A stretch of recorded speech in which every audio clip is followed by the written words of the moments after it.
What's up, guys? Mr. Dan here, back again with another physical media haul. This time I'm going to take a look at half of what I got from a recent oldies.com purchase. Just a reminder, when you cut open your boxes, be careful. It could have been a lot worse. And the special offer this time, I was getting a kick out of these things, was a tribute to the king of beers. A light up beer barrel. Yeah, okay, whatever. Yeah, this was a big one. So, since I've been doing so many martial arts pickups on the channel lately, I took all of those out, maybe with one minor exception, and we'll do those another time. Or I'll just mix those in with my regular Physical Media Friday editions. Let's just get started. Yeah, you saw John Wayne there in the catalog. I got this Arrow, the Shootist. This was not on sale or anything, but I just decided to go ahead and pull the trigger, get it, on this one. Yeah, I have seen this. I saw it a long time ago. This is a swan song, not just for John Wayne, but for actually a lot of people. This is a Don Siegel film. Don Siegel, director of Dirty Harry and Invasion of the Body Snatchers, and a lot more. This is kind of a deluxe edition, reversible cover art. So I'll probably show off a little more of it at another time. That's the reversible cover art, and the poster is the poster that comes with this. One side is this, and the other side is this. So I'm not really going to open that up right now. We got a nice booklet here. Let's see. John Wayne's Farewell to the Screen. Yeah, look at the cast there. So you got Lauren Bacall, obviously a young Ron Howard, but a lot of other people in this were getting up there in years too. Jimmy Stewart, who was having hearing problems when they filmed this. Richard Boone, John Carradine, of course he was always old. Scatman Crothers, Harry Morgan. You know, none of these people were young, that's for sure. Music by Elmer Bernstein. It was Spanish. That's pretty cool. So yeah, this is going to be cool. Just this one is just filled with legends, man. I mean, and it is very much a farewell film for John Wayne. I had it previously reviewed. Actually, no, I didn't review it. I just talked about it. Did I review it? I think I reviewed Brannigan. That was made a few years before this one. There's Harry Morgan there. So I think this takes place in 1901, if I'm not mistaken. So it's at basically details the twilight of the career of a famous gunfighter, I believe, is a good way. And there's young Ron Howard. I believe. It has been a number of years since I've seen it. So I'm looking, lots of special features. I'm looking forward to diving into that one. And then let's keep up the Western theme, double feature. This was discounted. One-Eye Jack's Marlon Brando's sole directorial effort, I believe, and a Peckinpah film. I know I just saw Mike's DVDs and Blu-rays. He picked up, Pat Barrett and Billy the Kid, which I have not seen, nor do I own, but I've been trying to get out, been trying to round out my Sam Peckinpah collection. It's one of my favorites. Deadly Companions, starring Brian Keith. And some other stuff here. A cartoon and some home movies. Just add the popcorn. Yeah, so looking forward to it. I think I've seen part of One-Eye Jack's. I don't really remember too much about it, though. Now, here's the one that may have some martial arts. Sky on Fire. Looks more like an action-oriented film, I believe. Is this a Ringo Lam film? Yeah, I think it's directed by Ringo Lam. Has Daniel Wu in it.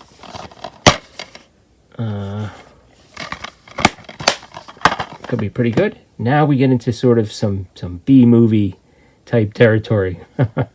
We'll start with one of the, let's see if I can show it, one of the legends of the B-movies, the Arch Hall Jr. collection. I had to grab this. Basically what I have in my hand here is Arch Hall Jr.'s career. He made 6 films, and All 6 of them are right here. The Choppers, Wild Guitar, Ega, The Sadist, The Nasty Rabbit, and Deadwood 76. And he was, these were produced by his father, Archall Sr., and then he became a pilot and actually, I think, flew missions in Gulf Storm, I think. I'll have to do some more research on that. And he has recently appeared in a short film and a movie a few years ago, so that's interesting. But anyway, check out my friend, the Mad Bloods channel. They have Ega up on their channel, and he sort of rescored it. He has his own musical score in the background. It's actually, once you start watching, it's kind of like hypnotic. I have watched The Sadist. That was the one I was most interested in. Probably the most critically acclaimed of the films that he appeared in. That was some wild stuff. I will be doing a review on that. But looks like there's some pretty good information. Archall Jr. collection. Then we got David Carradine in Cannonball. Blue Underground. Okay. Babes, Crashes, and Truly Amazing Cameos. Yeah, I was surprised by that. It's directed by Paul Bartel. Mary Woronov. Obviously, often you'll see Mary Woronov in a Paul Bartel movie. Bill McKinney, who I think, did I just see him in The Shootist? I think he was, well, you guys let me know. I think he's in The Shootist as well.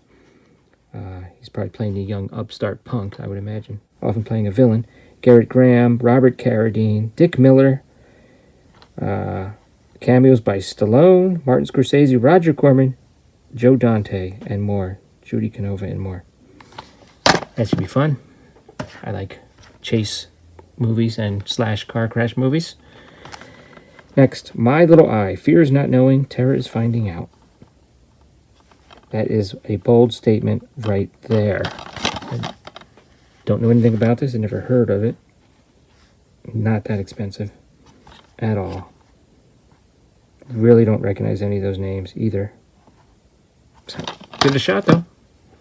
Next, we got a little... What do we got? We got a little trauma action.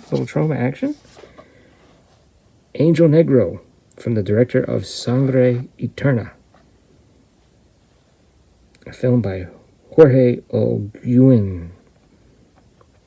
Okay. Angel Negro. Oh, I thought there was going to be... This is a sturdy case. I thought there was going to be something else in there. Next. Oh, no. They left the stickers on. I'm kidding. Yep, it's an Alpha video. Okay, they make these for oldies. I love these. TNT Jackson. Spine shattering. Bone blasting. She's a one mama massacre squad. Starring Gene Bell as TNT. Stan Shaw. Written by Dick Miller. Is that the same Dick Miller? I don't know. And Ken Metcalf, we'll have to find out. But I believe she was in a certain men's magazine. Oh, Playboy Playmate of the Month. Yep, October 1969. And she was in some other things. Super Fox, Diana Jackson, is known as TNT Jackson. Yeah, I'll have to check it out. Now, having said that, to be honest with you, you know, some of the quality on these Alpha video ones, it's not super great. So we'll see. Okay, we'll finish with that one, actually. Next, speaking of Roger Corman, yeah, come on, I had to go with this. Speaking of Mary Woronov, got a theme going here. Rock and Roll High School. Will Your School Be Next, featuring the Ramones. Some other Alice Cooper music in there. Special edition. Interview with Roger Corman. Yeah, all kinds of stuff. Apparently I think Joe Dante had something to do with the script here. What do we got? Oh, we got a pretty good book.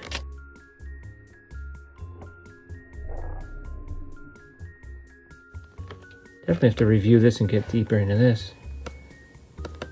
Is that Paul Bartel again? Yep, I think so. Now, we have one from my youth, a film I've discussed before, briefly.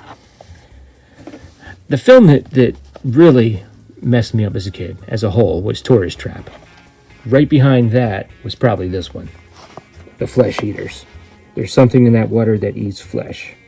This guy, was a son of a bitch in this movie. Really salacious cover. I don't remember that scene. There was a scene of this, and I've seen it on YouTube. What they call the Nazi experiment sequence that is restored in here. That was something I did not see when I was a kid. Yeah, it's about a German scientist, Martin Kozlek, who creates these little creatures, and some people who happen to stumble onto his island suffer the consequences of that. And Martin Kozlek escaped from Nazi Germany, and he, unlike a lot of German actors or German American actors who did not like to play Nazis, he jumped at every chance because he wanted to show how evil they were. So he's good in this. And what really creeped me out was these are little creatures. It's almost like a psychological film for much of it. You see these little glowing creatures, just little glowing spots, really. And he actually, some people actually consume them, and they start to have stomach pains. And that idea of that just creeped me the heck out as a kid, that you can be eaten alive from the inside. New fear unlocked, okay, as a kid, you know what I mean? And there's a scene where someone does actually have a hole in their stomach, and the scientist really, he sets up a couple people, and it's pretty gruesome. It's somewhat gruesome, and as they've got some theatrical trailers, outtakes, and that restored scene, and maybe some restored semi-nudity that I don't remember. I don't really know. That looks like it's like 3D. I like that. Now, the reason that this film really didn't have the long-lasting effect that Tourist Trap is, at the end of the movie, they decided to make a giant creature. The little creatures got together and made a giant creature. And even at the time, I thought the special effect was bad. It's not that. It's not good. They kind of mess up the ending. So it didn't, because of that, it just didn't like stick with me. You know what I mean? And then I got a little bit of music. 4x4 Honky Tonk Angels. Patsy Cline. Even in college, I had nothing but heavy metal and best of Patsy Cline. I swear.